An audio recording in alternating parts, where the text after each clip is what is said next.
Hey everybody, welcome to Aniki, the podcast about anime with two brothers. I'm Ben. And I'll be your one-up girl. One-up girl. Are you gonna give people mushrooms? I might. Okay. You know this song, right? From Super Mario Odyssey? I have not played Super Mario Odyssey yet because my Sung by Pauline.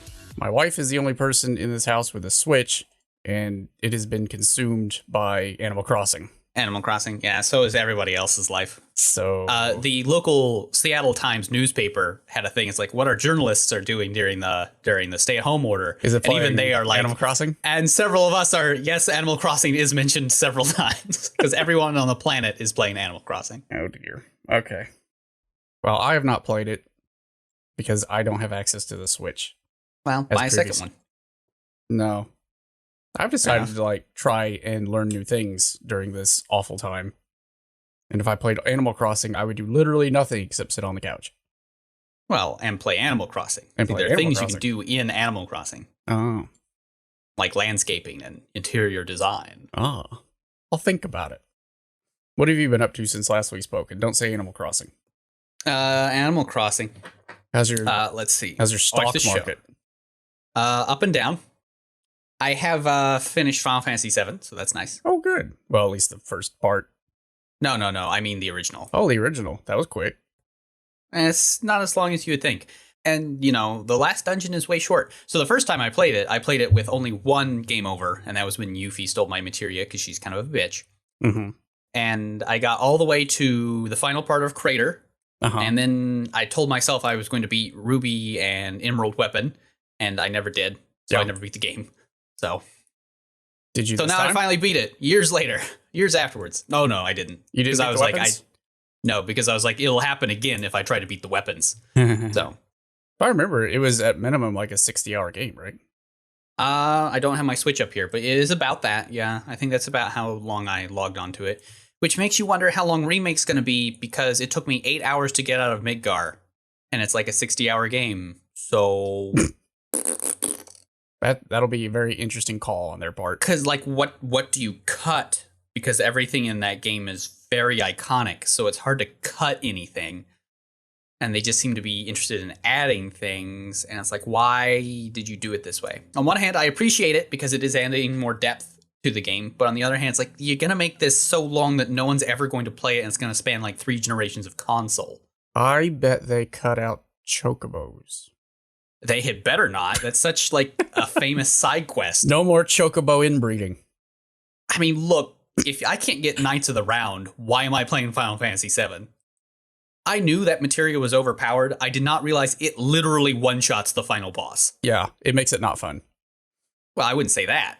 I mean, I worked very hard to get Knights of the Round. Twice. Yes. I think if I play it again, I'll get Knights of the Round because it's fun to get, but I will not use it in the fight. Oh, but it's fun to use because you murder things. Apparently that fight is very involved. But if you use Knights of the Round, like you said, it's just done. Yeah, you just kill them. And then Omni Slash the last boss. And that's it. Yeah, but you went through, especially on my original playthrough, when we didn't know all the tricks on how to get and breed Chocobo and all this stuff, it took me a long time to get Knights of the Round. And this one, I did it in an afternoon. Just because, like, so originally, right, people didn't quite know if a chocobo was great or wonderful or what. They knew where they spawned, but not under specific conditions. Where this time a guy's just like, if it spawns with these enemies, it's the one you want. And also, we now know when it selects the sex, and it selects its sex when you move it from the paddock to your barn. So just save and reset and do it over and over again. Oh, wow. Until you get the right gender. Back in my day, it was you feed them greens and you hope like you get the right dialogue from the farmhand. Yeah, exactly. Yeah, well, and you could only get that dialogue after you moved into the paddock. So you could only know if it was wonderful after it had selected the sex. That's why you had to like catch tons of them. A bazillion? Yeah, this time I did it in the afternoon because we now know great ones only spawn with this enemy. So you know it's a great one going in. So you just have to reset to try and get the right sex. Wow. And it's like, oh. Takes all the mystery out of life. You can also click a button to up the speed by 3 times, so the chocobo races don't take a bazillion years to complete. Hey, I like the chocobo races. What are you talking about? I mean, I do too, but they are very long, and you have to do a bunch of them. And then that music gets stuck in your head. Yes, it does. In fact, it's in my head right now, and I haven't listened to it in years. It is very funny though, because, you know, you've got your gold chocobo and you're like, yay. And then like on the open world map, like meteors coming down and the music's very dark and grim. And then you just hop on your chocobo and it's like, dee dee dee dee dee dee dee. It's fun time. It's time for fun on your gold chocobo. The world's ending. Yay. Well, have you watched anything recently besides this show?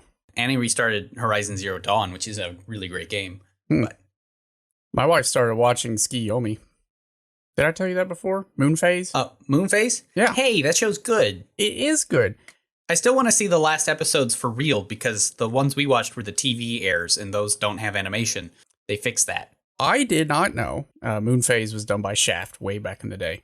Yeah. That the main guy and girl from Moon Phase, what's his name, and Hazuki, you can see how memorable he was. Yeah. They share the same VAs as Araragi. Sorry, my tongue slipped. And Shinjuku. Oh, well, there you go. Yeah. I thought that was fun, especially since I'm trying to get through the rest of the Monogatari series. I'm sorry. It's long. The rest isn't good. Well, I wouldn't say it's not good. They're just arcs that I could do without. Thank you very much. They tend to be very long, and the animation is nowhere near as good as the original. It's not that it's like in a different style or anything. It's just not as well directed, so it's not as crisp. I like all the arcs with Shinobu, Hachikuji, and Shinjuku. But that's only that accounts for like maybe, if we're being really nice, half the shows. So, yeah. See, I tried to watch the second season, and it starts off with like the arc with his two younger sisters, or his one younger sister. I don't remember. And I was just like, this sucks, and stopped. Yeah, that one's weird. I'm in the third season. It's also like a 5-episode arc, and it's like, dude, these are supposed to be like 2 to 3. Why is this like half the show? It doesn't need to be this long. No, now they're all 4 to 6. Oh, God, that's too long. Which is fine if it's about people I care about, but when it's about Nadeko. Which one's that? She's the one with the Say No opening. Oh, yeah. Renai Circulation. That's a good opening, but she's the lolly of the show and probably ought not. Which is funny because there's a triumvirate of actual lollies in the show. Oh, yeah. But Nadeko in the first arc, in the first season, I was like, I don't really like her, and I'm not really sure why. But apparently she's a fan favorite, and then we get to this third season, and there's a whole arc dedicated to why she's a bad person. Yeah. And it's not that you find out things where she's a bad person. Like, all the other characters are straight up telling her, you suck. And you need to stop sucking so much. Yeah, well, there you go. Spoilers, she doesn't. Oh. At least not yet. That's upsetting. Yeah. I did try one new series on a recommendation. And I knew going into it that it was going to be hit or miss. And that's Pop Teen Epic. Oh, yeah. No, again, that's about what I've heard. It's kind of hit or miss. I can appreciate what they were trying to do, because the whole setup is it's a surreal 4-coma to start with.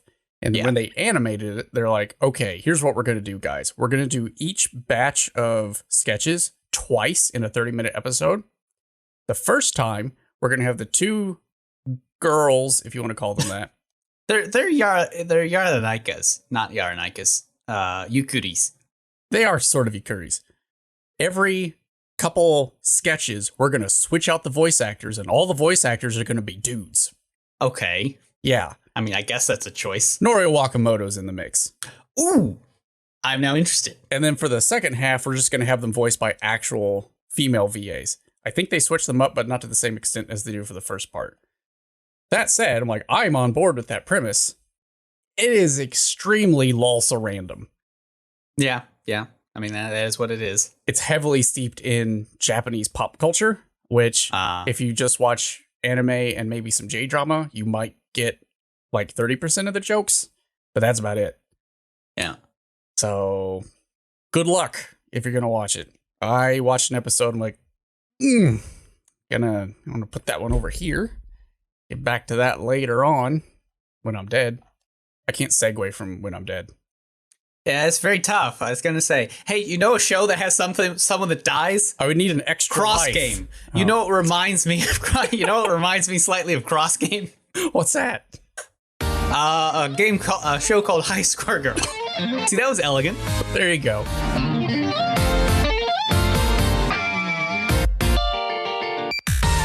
So for this week, we decided to watch the Netflix anime, if you would call it that, High Score Girl.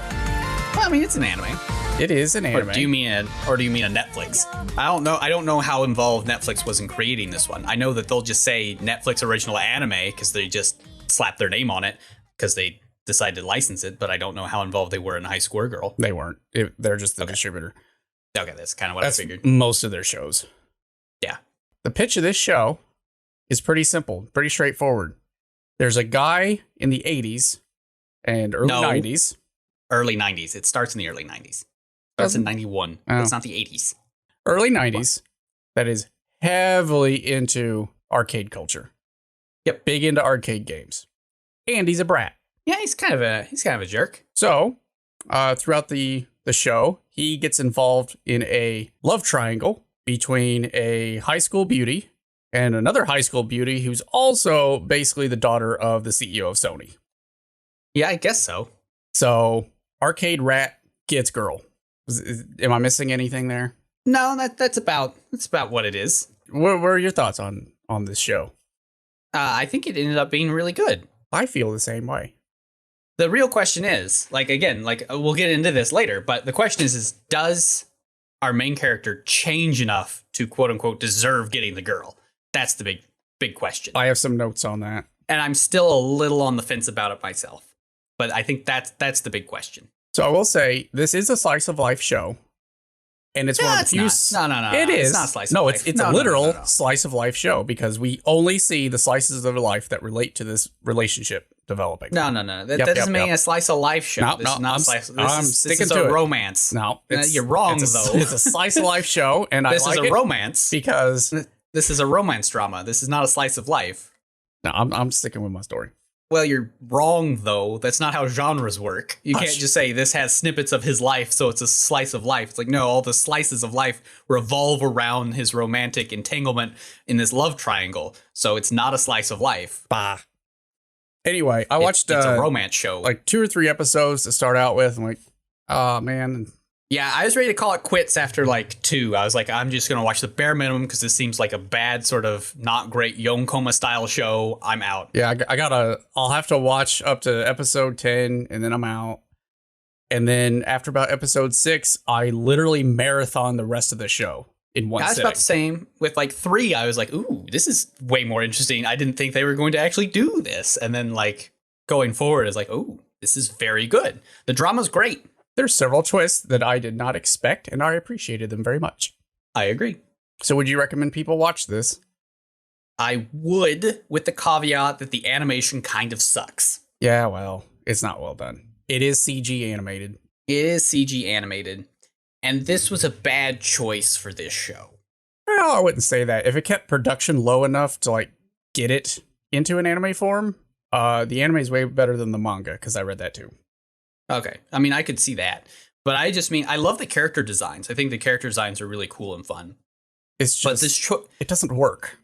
This choice is not great simply because these 3D models are not very expressive. And you have a character in the show who literally doesn't talk and you can only manifest her feelings through expression and emotion. And this style does not lend itself to that. Not really, no.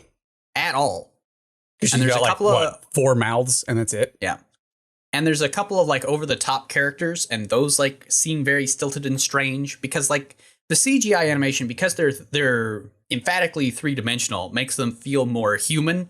So when they do things that are anime things, it feels more strange than if it was in traditional animation. Yeah. Your suspension of disbelief is getting all screwed up. Mm-hmm. Like when a character spins around swirling in delight, it's this is now weird because you're 3D, so you're more person-like, and people don't do that. Yeah. So now this is weird. Whereas if you were in anime, I'd be like, this is an anime. You do that in anime. That's what they do. They got spins. But this is a little weird sometimes. But I like the character designs themselves. It's just the animation just doesn't lend itself to this. Yeah, but the animation aside, I thought it was one of the best romances I've seen in quite a long time. I'd have to think real hard about a better one I've seen recently. It reminds me a lot of Cross Game. I don't think it's as good as Cross Game, but it's very similar. A lot of the things it does are a lot like the relationship in cross game, minus Ono dying in episode 3. If she were to die in episode 3, it would be cross game, but with fighting games instead of baseball. Well, there's no crying in baseball. There is crying in video games, though. There's lots of crying in video games. Yeah, I would also recommend watching this as soon as possible. It's on Netflix. Go watch it. Yeah, no, it's a really solid show. The first couple episodes are a little weak because you don't know what it's doing until it does it, and then once it's in the thick of it. Also, because it's a little weak and you don't know what you're in for yet, you can't be put off by the animation right off the bat, because that is what's going to happen. Get past episode 3 and you're fine. Yeah, it's like this story is not great because it seems like it's a yonkoma about this kid who plays fighting games, and the animation is weak. Why am I bothering with this? Yeah. And then by the end of episode 3, you're like, oh, well, I did not actually expect that, because I was fully expecting, we'll go into spoiler land here. Okay. I was fully expecting them, because I knew there was like 24 more episodes of the show, that Ono's threatening to leave for LA and leave poor main character behind. And I was like, well, they're not going to do that, so she'll come back, because you have to preserve everything has to go back to the status quo at the end of the episode. And then she does leave, and you're like, what? That's not how this show goes. And it's like, oh no, because this was a different show than I thought it was. I was very invested at that point. Wait, she is getting on the. Well, no, clearly she's going to be back like soon. 3 years past. What? I was like, oh, whoa. You're actually doing something now. Well, how the hell is this show going to work? And now I'm exactly. Invested. I was like, this is a different show than I thought it was. But I was pleasantly surprised it was a different show than I thought it was after the first couple episodes. Oh, yeah. And one of the nice things about it, and one of the reasons the relationship feels so good, is because it does lots of time skips. It starts with him in 6th grade, and it ends with him being a junior in high school / second year high school student. And so it just gives these relationships time to develop off screen. So it doesn't just feel like, oh, they're doing it before the end of summer break, like all the other shows. So I was like, you can't have this love triangle be for 6th graders. This doesn't work. It's like, oh, it doesn't, because they end up in high school, and you're like, oh. I mean, it's anime. They could force it, but it'd be weird. You can do it, but it's odd. No, the time jumps worked really well. Oh, so great. And I did not expect big gaps in the relationship, but if they weren't there, this would not work at all. Oh, no, I agree. I guess let's talk about the old characters here. There's really only 3 to talk about. Hey, the big 3. The big 3. First, your love triangle. First of all, you got Haruo. Yep. He's our protagonist. He's kind of a dip. He's a lot of things. He's complicated. Yeah. Is he? He's very simple in some levels. He likes the vidya game. He does love the vidya games, and he's thick as a bowl of oatmeal. He's very dumb.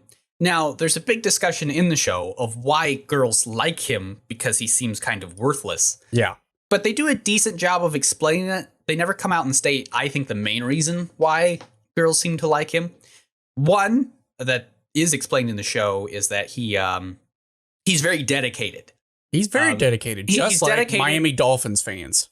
Yeah, he's very dedicated to fighting games. Now, you can argue whether or not that's something that's worth being dedicated in, but, dedication is attractive. Mm-hmm. And I think the bigger thing is he's so dense and such a dummy, he doesn't treat girls differently than anyone else. Which is a big thing in the early 90s. It's a big thing with women in general, is to not pedestalize them and all these things. And he super doesn't, but mostly because he's an idiot.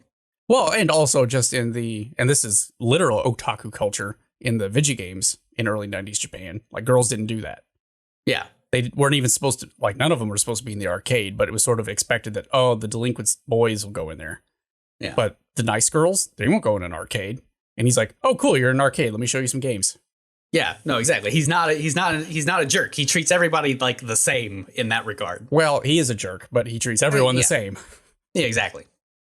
So he's not a sexist jerk. He's just like, oh, you care about video games. Let me teach you how to do video games. What I liked about the show is that when the other characters do discuss this question, which is a question that honestly isn't asked a lot in most programs, in this case, they answered it, but they all answered it from what seemed like a realistic teenager perspective. Like, these aren't the full stories. It's not like, oh, suddenly I'm having an adult moment being like, I think he's a good guy because he's overcoming these boundaries and he's a stand-up. dude, and he helps others. It's just from a teenager's perspective. Well, he's a nice guy, and I feel like he helps out his friends, and that's about it. Because they always qualify their descriptions of why he's a good guy and why girls like him based on what they think might be the case. Yes. They never definitively state it. Yep. And you get broad interpretations of that. You got one from his best friend. Don't even remember his name. Meow. Yeah. So you get one from him. You get one from Hidaka herself. You never get one from Ono. Well, I like Hidaka's because she's just like, I have no idea why I fell for this guy, because by all intents I really should not have, but yet I did. And it's like, that's a very genuine, self-reflective, like, teenage moment where it's like, sometimes you just fall for people, man. And sometimes you fall for people in 6th grade and you carry it with you the rest of your life. Yeah, like a ring around your neck. Yep. A pelican. Albatross. Albatross, yes. What about Ono? What about Ono? So I'm conflicted about Ono. Go for it. First, definitely for the first half of the show, I was like, Ono is definitely best girl. Uh-huh. But I think I may have flipped at some point. And I think it's because Ono doesn't have enough of an arc for me. And a part of it's because she's a silent character. She just doesn't go through a big emotional arc, which is a little disappointing. Well, she does go through one, but you're right. It's not, like, huge. Like, if it were huge, she'd maybe start saying some words by the end of the show. Yeah. Which she doesn't. I was kind of hoping we would at least get, a ski or a daisuke out of her at some point. But she is a rich heiress to a very rich and powerful family who actually lives overseas. That's important. And she is mostly raised by her tutor, who is a giant bitch for most of the show. Yes. The only time she's not a bitch is when she's literally not in the show anymore. She gets better. Slightly. But she's not mute. She just doesn't talk in the show. It is sort of not shown, but she talks. She actually does talk, but never to our protagonist on screen. I think she only talks to her sister, right? She's not mute. I do love her sister. Her sister is very good. I thought mostly along the same lines. Except her sister is the whole reason Ono has everything put upon her. Yeah, well, I was more to the point of Ono was best girl. Like, for the first season, I thought Ono's best girl, they're the OTP. Hidaka has no chance. Now, I finished the show with the same thought. However, my commitment to that OTP was challenged right after the midway point. Because I realized, wait a minute, the real reason why Ono and Haruo are an OTP at all is because both of them are essentially social rejects in different ways. Neither of them have anything else outside video games. Yeah. And neither of them really have any friends. Haruo has a couple, but he doesn't even see them as friends. Except maybe for most of the show. Meow. Near the end, I think he starts to. Because he does. But before that, it's more, I just have people that I am willing to play games with.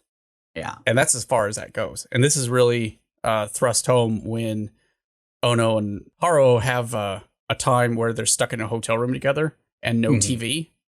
Yeah. And now they're forced to actually, like, talk about things that aren't video games. And they just sort of give up. It's like, your relationship is only built around video games.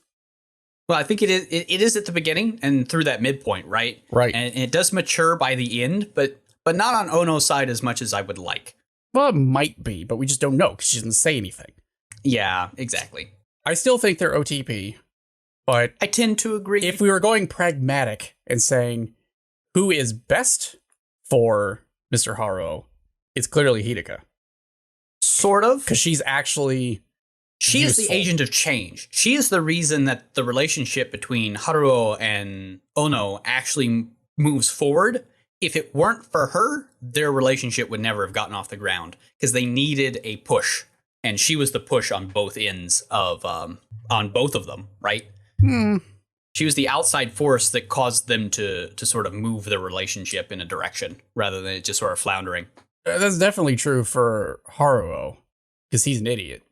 But well, I think it helps Ono realize her own feelings because unless she had the sort of rival in love, she would have been fine just sort of having things stay the way they were forever. I suppose that's true. She never would have actually had to fight for the things she wanted. And I have to wonder, like, now that they are a couple, question mark. What really has changed? I don't feel like much really changed between them.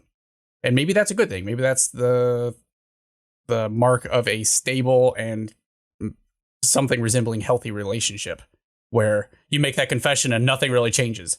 Well, it's like how his friend says that he sort of Haruo skipped romance and went straight on into love. In a lot of ways, that's correct, because he sort of skips the I want Ono to I want to change for Ono. I want to do things for her. Yes. And it's like that is important, and that is what builds the basis of a long-standing relationship.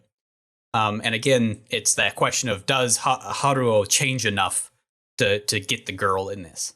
I don't know. I don't know the answer to that question. Yeah, neither do I. Because like there are times that he does. He starts growing as a person for Ono's sake, like the minor arc at the end of season 1, where he's giving up games to focus on high school exams so he can get into the same school as Ono. Mm-hmm. And there are several other times where he gives up the things that he wants in order to better himself for Ono's sake.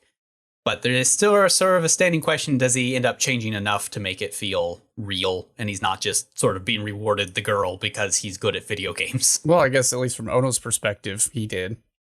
Yeah. And that carries weight. Because it didn't feel like she was just like a trophy to be won. Like she did make it difficult for him. Yeah.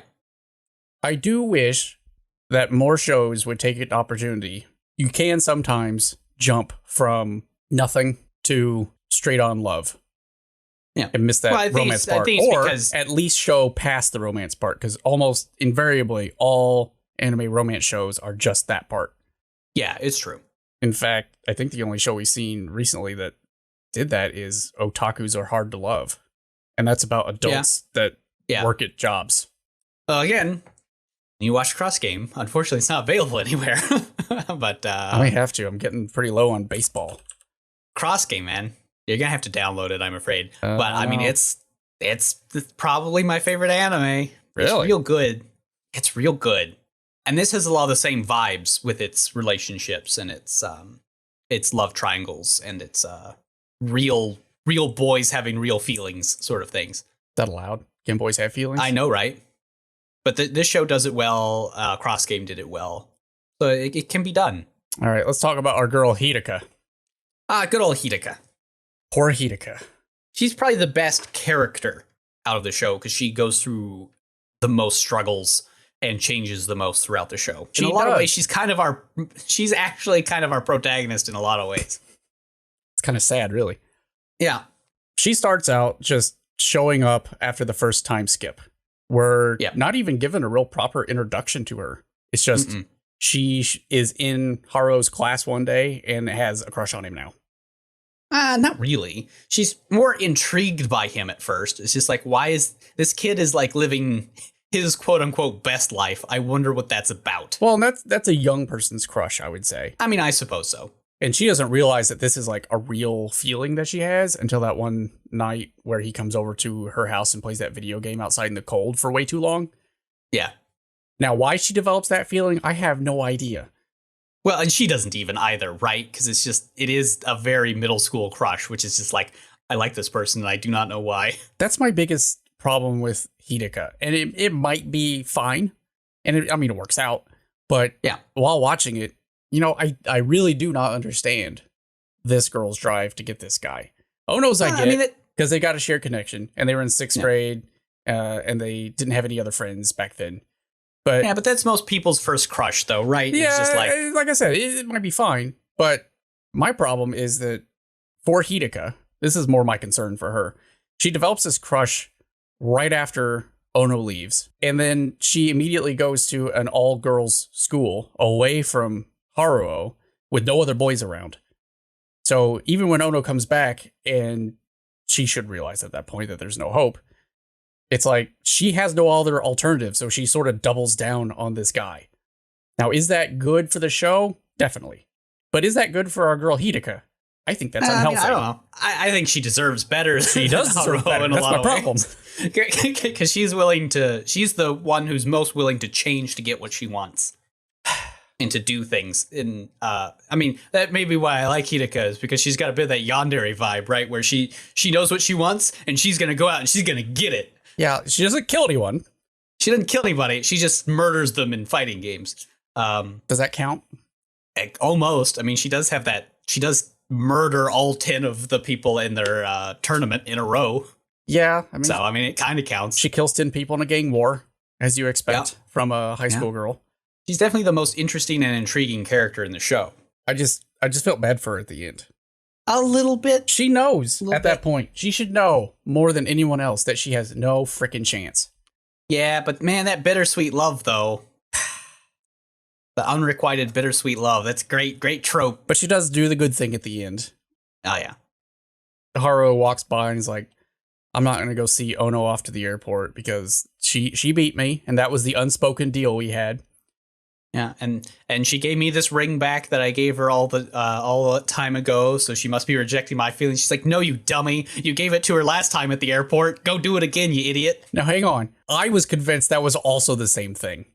Well, when she did that, I was of two minds. Like, it's over, and I appreciate the time we have, so here, remember this. Remember me by this. That's my interpretation of that before Hidaka's like, no, you idiot. No, I had both ideas. It's like, what's good about this tension point, even when she gave it the ring, is there's an unspoken, we don't know what she means. Does she mean, take this, our relationship was beautiful, but it's over now? Or is it a, take this and hold on to it for me and give it to me when I come back or when you see me again? Or like, there's this open question of what does this symbolize? And then Hika's just like, yeah, I'm a girl. I know what she means. She meant, go take it to her at the airport like you did last time, you big idiot. And he's like, oh, well, yeah, makes sense. Even I had to hit my forehead and be like, oh, yeah, that makes way more sense. Oh, of course. Like, oh, that seems reasonable. See, that's the kind of firm, realistic grounding more animes need. Where I myself feel exactly the same way as the pro tag, and then I am told through the pro tag, no, you moron. Real life is like this. You're like, oh, yeah, that makes sense. Oh, yeah, of course. Man, he's an idiot. He should have figured this out beforehand. Now he's going to be late. Yep. Then he was. But it's okay. He's helped out by video game characters. Yeah, we'll not talk about that. Manages to tear off. Oh, well, that's fun, though. It's cute. It's, again, one of those things that makes that animation weird because it's like you've gone for this style that's slightly more realistic because they're 3D. So when you do things that are a little more fantastical, it feels really strange. So I do like how his spirit animal is Guile. That does make me happy. Did we find out the other people's? Well, Ono's was the big Zangief. Zangief. Come on. And then did Hidaka have one? Hidaka's is somebody from a game I don't know. It's from Vampire Hunters. I guess we can look it up. It's Dark Stalkers in English. Huitzil. Huitzil? Huitzil. That's the one. That's an odd spirit animal to have. Huitzil from Darkstalkers. / he's based off of one of those Japanese clay dolls. Yeah. Ju-on stuff. Jumon. Yep. Yeah, it's Darkstalkers / Vampire Hunters as it's known in Japan. Well, let's talk about that animation. Yeah. I felt like it's way better than what we got for Berserk. I mean, that's true. I mean, this animation style is coming along. It's coming along. There were times where I completely forgot about it. Yep. And I didn't see it anymore. But then every couple 10-ish minutes, something would happen, like a character spinning around or a high action scene or something. Yep. Where I would be taken out and be like, oh, this animation. It wasn't well done, but I don't also think it was badly done either. It was passable. This is an animation style that's still in its infancy, and at some point they're going to get it and it's going to work. Because we know it can work because, like, the most recent freaking Dragon Quest uses it, and it's fine. Video games use this, and it looks great. VNs can use it, and it looks really good, but they've just not been able to make the jump to a full anime. Mm-hmm. Now, there's another thing where it's like it kind of makes sense to use this CGI because this is all about video games and video game culture. So this can be seen as a way he sees the world is a lot more sort of gamey, and it's like that kind of works, but it's still just so stilted and inexpressive that it really hurts an emotional story like the one that they're trying to tell. I think you're onto something there too, because they jump in and out of video game worlds all the time. Yeah. They don't use direct footage from video games, but it's pretty damn close. And I feel like if they had done that with traditional animation, it would have been jarring to go between them. So maybe it was a stylistic choice based on that. I think it may have been. It's just still not where it needs to be to work. It didn't fall flat, but it didn't land either. It twisted its ankle. Didn't stick the landing. Yeah, it's getting there. But speaking of the landing, how'd you feel about the end of the show? Because I was not expecting that at all. I'm a little conflicted. I mean, I would have liked to have her stay. It's a little odd to end the show the same way they ended episode 3. I mean, there's a decent mirror there, but it's still a little weird. Mm-hmm. I would have liked to see them actually get together. But at the end of the day, like, the bittersweetness of being torn apart again is good. I haven't seen a bittersweet ending like that since the end of the original run of Tsukihime, where it's like, I don't want this to happen at all, and you don't see it coming. Like, you think, oh no, they're going to figure out something. It's going to be a 11th hour save. We'll see some sort of epilogue at the end where, oh, they met up later. But we don't get that. He gets to give her the ring. They confess to each other. Well, one of them does. And then I was really hoping that she would actually say one word the entire show, and it would be ski at the end, and she doesn't. I was really hoping. And then she flies away, and the show ends. So immediately, I'm thinking, well, shit, I got to go read the manga. So I go read the manga. Guess how the manga ends? Yeah, I was gonna say, does the manga end right there too? Exactly the same point. Yeah, and it's not like this is where the manga has stopped, and it will continue on at some point. Nope, that was it. Author stopped it. Yeah, I mean, it's a good ending point because it leaves that open thing, and you have a full emotional arc. But still, now, if you are interested, there is a sequel manga. The sequel manga is called High Score Girl Dash. Takes place 11 years later, where Hidaka and some of the other ancillary characters are now teachers at the same high school. Yeah, that's a little weak. There's only 5 chapters out, so there's not a whole lot to go off of yet. But I started reading that because I'm like, well, maybe they will hint at what happened to Haruo and Ono. Yeah. But in the most recent chapter, Hidaka says, I wonder what those guys are up to. And not even those guys. I wonder what Haruo is up to these days. Well, that's very likely a throw to the next chapter, which will be about them. No, because it was just it was an offline about something else. It wasn't her just thinking to herself. But it's who knows? It's too early in that sequel to find out if it's good or not. It is not the same thing anymore. I'll tell you that. I mean, I like the ending. I think it's fine. I think it's a little weak. That's almost exactly mirror from what they did at the very beginning of the show. So it's like, why did we have all those episodes in between if we're just going to end in the same place we ended in episode 3? On the other hand, in episode 3, the only hope you had was that you were on only episode 3. Yeah. But in this, you have hope, not that there are more episodes to come, but you've had this whole show to build up that their bond is strong. Yeah, no, it's true. So it can survive this again. So it's probably fine. I'm not mad about it. It's just, it could have been different. But her parents could still decide you're going to marry this guy we chose for you. That would suck. We're not gonna pretend that that's happening. Maybe she'll grow a backbone and actually say, nope. Yeah. If you actually want an heir, you're going to have to give in to one demand. It's a good show. But overall, I think it's a solid show. I just wish the animation the story deserves a better animation. Yeah, well. But it as a show is quite good.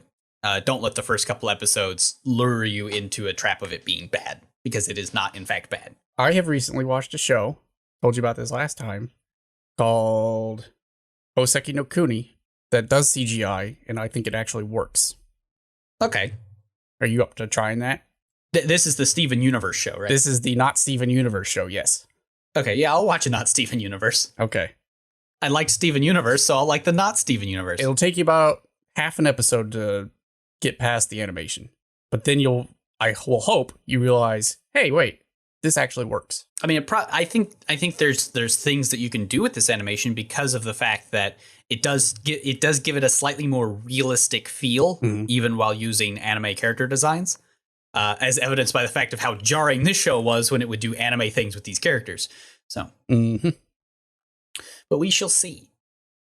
I'm just glad that I don't have to put in as many copyright notices on our shows as High Score Girl did with their episodes. Yeah, I mean, it's cool that they got all of these rights. I guess the manga got like yoinked in Japan for a while because they hadn't cleared something with Sony, and it ended up being a big thing. Yep.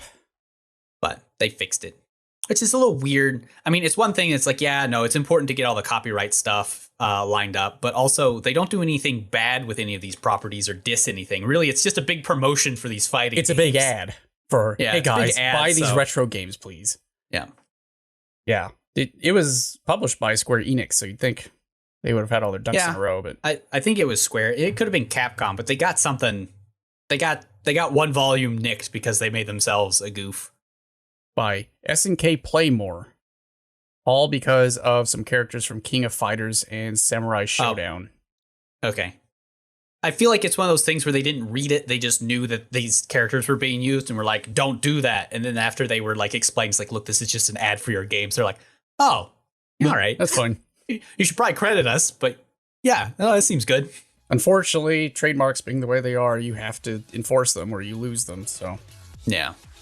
Okay, so next time we're going to watch Hoseki no Kuni or Land of the Lustrous, which is on Amazon Prime. Go watch it. Hold on. Did we end up on who is best girl? No, maybe we should just leave that up in the air. Unless you want to have that debate. No, I think it's Hidaka. Hidaka's best girl. I still think it's Ono at the end of the day. But that's fine. I could go either way, honestly. Yeah, no, it's tough. It's tough.